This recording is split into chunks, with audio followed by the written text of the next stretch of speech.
ಧರ್ಮಸ್ಥಳದಲ್ಲಿ 12 ಅಥವಾ 14 ವರ್ಷದ ಹಿಂದೆ ನಡೆದಿರತಕ್ಕಂತಹ ಬ್ರೂಟಲ್ ಮರ್ಡರ್ ಅಂಡ್ ರೇಪ್ ಪ್ರಕರಣ ನಿಮಗೆ ಗೊತ್ತೇ ಇದೆ.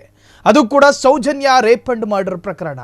ಸೌಜನ್ಯ ಕೊಲೆ ಪ್ರಕರಣಕ್ಕೆ ಈಗೊಂದು ಮೆಗಾ ಟ್ವಿಸ್ಟ್ ಸಿಗ್ತಾ ಇದೆ. ಹಾಗಾದ್ರೆ ಏನದು ಮೆಗಾ ಟ್ವಿಸ್ಟ್? ಸೌಜನ್ಯ ಕೊಲೆ ಪ್ರಕರಣಕ್ಕೆ ಮೆಗಾ ಟ್ವಿಸ್ಟ್. ದೂರುದಾರನಿಗೆ ಆ ರಾತ್ರಿ ಕರೆ ಮಾಡಿದ್ದ ವ್ಯಕ್ತಿ ಹಾಗಾದ್ರೆ ಯಾರು? ಸೌಜನ್ಯ ಮರ್ಡರ್ ಆದಂತಹ ದಿನ ದೂರುದಾರನಿಗೆ ಕರೆ ಬಂದಿತ್ತಂತೆ. ಸಂದರ್ಶನವೊಂದರಲ್ಲಿ ಸ್ಫೋಟಕ ಹೇಳಿಕೆಯನ್ನು ಕೊಟ್ಟ ಮಾಸ್ಕ್ ಮ್ಯಾನ್.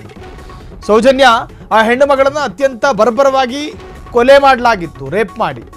ಆ ದಿನ ಈ ಮಾಸ್ಕ್ ಮ್ಯಾನ್ಗೆ ಫೋನ್ ಬಂದಿತ್ತಂತೆ. 2012ರಲ್ಲಿ ಸೌಜನ್ಯ ಕೊಲೆ ಪ್ರಕರಣ ನಡೆದಿತ್ತು.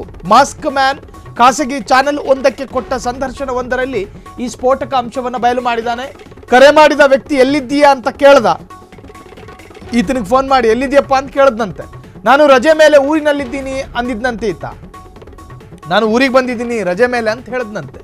ನಾನು ರಜೆ ಮಾಡಿದ್ದಕ್ಕೆ ಕರೆ ಮಾಡಿದ ವ್ಯಕ್ತಿ ಕೂಗಾಡ್ದ, ಯಾಕೋ ರಜೆ ತಗೊಂಡಿದ್ಯಾ, ಇವತ್ತು ಇಂಪಾರ್ಟೆಂಟ್ ಇರಲೇಬೇಕಾಗಿತ್ತು ಅಂತ. ಮರುದಿನ ನಾನು ಕೊಲೆಯಾದ ಹುಡುಗಿ ಶವ ನೋಡಿದ್ದೇನೆ, ಮಾರನೇ ದಿನ ಶವ ನೋಡಿದ್ದಾನೆ, ಹೀಗಂತ ಸಂದರ್ಶನದಲ್ಲಿ ಹೇಳಿಕೊಂಡ ಮಾಸ್ಕ್ ಮ್ಯಾನ್.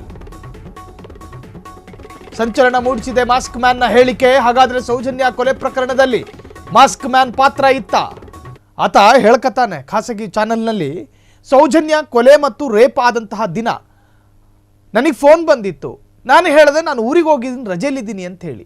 ಫೋನ್ ಮಾಡಿದವನು ಕೂಗಾಡ್ದ, ಯಾಕೆ ರಜೆ ಮಾಡಿದ್ಯಾ ನೀನು, ಇವತ್ತಿನ ದಿನನೇ ನೀನು ಇರಲಾರ್ದೆ ಊರಿಗೆ ಹೋಗಿದ್ಯಲ್ಲ ಯಾಕೆ ಅಂತ ಕೂಗಾಡ್ದ. ಆತನೇ ಹೇಳ್ಕೊಂಡಿರತಕ್ಕಂತಹದ್ದು. ಒಂದ್ಸತಿ ಕೇಳ್ಕೊಂಡು ಬರೋಣ.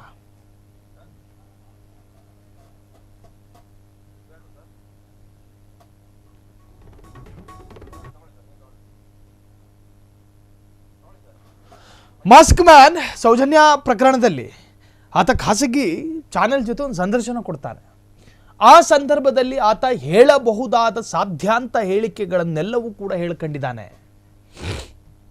ಸೌಜನ್ಯ ಕೇಸ್ ಕೂಡ, ಆ ಪ್ರಕರಣದಲ್ಲೂ ಕೂಡ ನನ್ನ ಪಾತ್ರ ಇತ್ತು ಅನ್ನೋ ಅರ್ಥದಲ್ಲಿತ್ತು. ಅವನ ಪಾತ್ರ ಅಂತ ಹೇಳಿದ್ರೆ ನೋಡ್ರಿ, ಧರ್ಮಸ್ಥಳದಲ್ಲಿ ಹೆಣ ಹೂತಂತಹ ಪ್ರಕರಣ ಮುನ್ನೆಲೆಗೆ ಬರುವಂತಹ ಸಂದರ್ಭದಲ್ಲಿ ಆ ಭಾಗದಲ್ಲಿ 100ಕ್ಕೂ ಹೆಚ್ಚು ಹೆಣಗಳನ್ನು ನಾನೇ ಹೂತು ಹಾಕಿದ್ದೀನಿ ಅಂತ ಹೇಳಿ ಹೇಳ್ಕೊಂಡಿದ್ದ. ಸೊ ನಾನು ಪ್ರೊಫೆಷ್ನಲ್ ಆಗಿ ಹೆಣ ಹೂಳುವವನು ಅನ್ನೋ ಅರ್ಥದಲ್ಲಿ ಆತ ವಾದ ಮಾಡಿದ್ದ. ಹಾಗಾಗಿ ಸೌಜನ್ಯಾಳ ಕೊಲೆ ಮತ್ತು ರೇಪ್ ಆದ ದಿವಸವೂ ಕೂಡ ಸ್ವಾಭಾವಿಕವಾಗಿ ನನಗೆ ಫೋನ್ ಬರುತ್ತೆ. ನನಗೆ ಫೋನ್ ಬಂತು, ನಾನು ರಜೆಯಲ್ಲಿದ್ದೀನಿ ಅಂತ ಹೇಳ್ಕೊಂಡೆ. ನಾನು ರಜೆಯಲ್ಲಿ ಇದ್ದೀನಿ ಅಂತ ಹೇಳಿದ ತಕ್ಷಣವೇ ಫೋನ್ ಮಾಡಿದವನು ಕೂಗಾಡ್ದ, ಕಿರುಚಾಡ್ದ, ಯಾಕೆ ನೀನು ರಜೆ ಮಾಡಿದೆ, ಇಂಪಾರ್ಟೆಂಟ್ ಕೆಲಸ ಇದೆ ಇವತ್ತು ಅಂತ. ಅದರ ಅರ್ಥ ಸೌಜನ್ಯಾಳ ಹೆಣವನ್ನು ಹೂಳೋದಕ್ಕೆ ಹೇಳ್ತಾ ಇದ್ರು ಫೋನ್ ಮಾಡಿ, ಗೊತ್ತಿಲ್ಲ. ಆದರೆ ಈ ತರಹದ್ದೊಂದು ಹೇಳಿಕೆಯನ್ನು ಈಗ ಖಾಸಗಿ ಸುದ್ದಿ ಚಾನೆಲ್ನ ಮುಂದೆ ಬಿಚ್ಚಿಟ್ಟಿದ್ದಾನೆ. ಸಂದರ್ಶನವೊಂದರಲ್ಲಿ ಸ್ಫೋಟಕ ಹೇಳಿಕೆ ಕೊಟ್ಟ ಮಾಸ್ಕ್ ಮ್ಯಾನ್. ಸೌಜನ್ಯ ಅತ್ಯಾಚಾರ ಕೊಲೆ ಬಗ್ಗೆ ಪ್ರಸ್ತಾಪ ಮಾಡಿದ ಮಾಸ್ಕ್ ಮ್ಯಾನ್. 2012ರಲ್ಲಿ ಸೌಜನ್ಯ ಕೊಲೆ ಪ್ರಕರಣ ನಡೆದಿತ್ತು. ಆಕೆ ಕೊಲೆಯಾದ ರಾತ್ರಿ ನನಗೆ ಕರೆ ಬಂದಿತ್ತು. ಆ ದಿನ ನಾನು ಊರಿಗೆ ಹೋಗಿದ್ದೆ, ರಜೆಯಲ್ಲಿದೆಯಾ ಅಂತ ಕೇಳಿದ್ರು, ರಜೆಯಲ್ಲಿದ್ದೀನಿ ಅಂತ ಹೇಳಿದೆ. ನಾನು ರಜೆ ಮೇಲೆ ಊರಿನಲ್ಲಿದ್ದೀನಿ ಅಂತ ಹೇಳಿದ್ದೆ. ನಾನು ರಜೆ ಮಾಡಿದ್ದಕ್ಕೆ ಕರೆ ಮಾಡಿದ ವ್ಯಕ್ತಿ ಕೂಗಾಡಿದ್ರು. ಮರುದಿನ ನಾನು ಕೊಲೆಯಾದ ಹುಡುಗಿ ಶವ ನೋಡಿದ್ದೇನೆ, ಹೀಗಂತ ಸಂದರ್ಶನವೊಂದರಲ್ಲಿ ಹೇಳಿಕೊಂಡ ಮಾಸ್ಕ್ ಮ್ಯಾನ್. ಸಂಚಲನ ಮೂಡಿಸಿದೆ ಮಾಸ್ಕ್ ಮ್ಯಾನ್ನ ಈ ಸ್ಫೋಟಕ ಹೇಳಿಕೆ. ಒಂದು ವೇಳೆ ಸರಿಯಾದ ತನಿಖೆಯಾದರೆ ಖಂಡಿತವಾಗ್ಲೂ ಕೂಡ ಸೌಜನ್ಯ ಕೊಲೆ ಮತ್ತು ರೇಪ್ ಪ್ರಕರಣದಲ್ಲಿ ಒಂದಷ್ಟು ಮಾಹಿತಿ. ಕ್ಷಣ ಕ್ಷಣದ ಸುದ್ದಿಗಳಿಗಾಗಿ ಫ್ರೀಡಂ ಟಿವಿ ಸಬ್ಸ್ಕ್ರೈಬ್ ಮಾಡಿ, ಲೈಕ್ ಮಾಡಿ ಹಾಗೂ ಫಾಲೋ ಮಾಡಿ. ಹೊಸ ಸುದ್ದಿಗಳ ನೋಟಿಫಿಕೇಶನ್ಗಾಗಿ ಬೆಲ್ ಐಕಾನ್ ಮೇಲೆ ಕ್ಲಿಕ್ ಮಾಡಿ.